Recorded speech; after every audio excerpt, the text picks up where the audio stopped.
Yeah, well, DP World's chairman Ahmed Bin Sulayem was at the stock exchange for the opening bell. Pleased to say that he joins us from there now.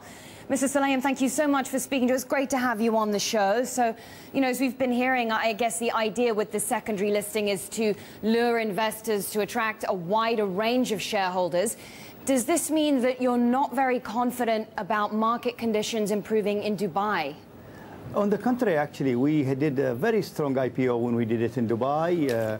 Dubai is a strong market. The reason to come to London is to really be able to allow more people to reach us, especially from OECD countries where they cannot trade in non-OECD countries.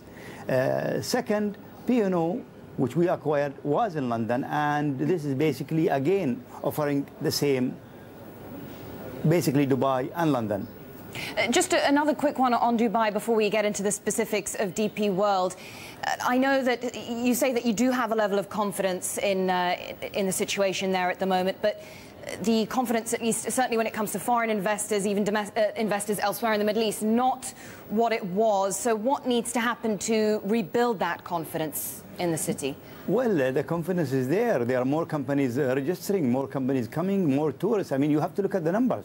Whatever we base our opinion on, based on figures. More people are visiting Dubai, more tourists are coming, more businesses are setting up. Things are doing very well in Dubai today. What about plans for DP World?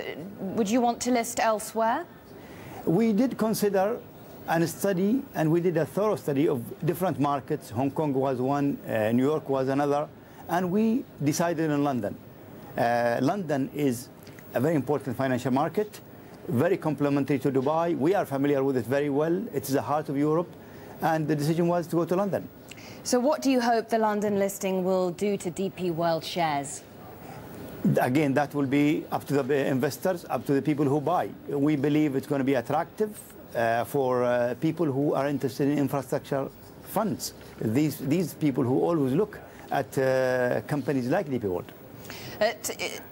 From what you're saying, it sounds like a very gradual process. You don't have any expectation that the share price is going to be suddenly lifted?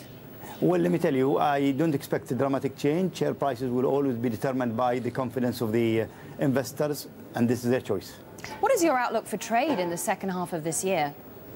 Well, let me tell you, we did very well in 2010, and the first 3 months we are very happy with.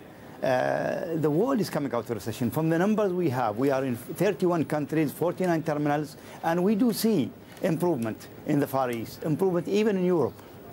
I mean, you certainly have a broad-based presence. I know that you saw a return to volume growth across all of your terminals. Nevertheless, I mean, we've seen unprecedented unrest, protests across the Middle East and North Africa. When you look at these events, when you look at what's happening, how much does it concern you in terms of your business? It doesn't concern us. To be honest with you, our terminal in Egypt, for example, in Sukhna, maybe 2 days it was closed because people couldn't reach their work from home. But after that, it started and continued. Trade, at the end of the day, people will trade. No matter what happens in the world, trade is always continuing. And I don't see any dramatic change in our business. Nevertheless, are you concerned about, there seems to be a level of uncertainty there, are you concerned about unrest continuing, spreading, perhaps even the situation getting worse? That must be of some concern to you.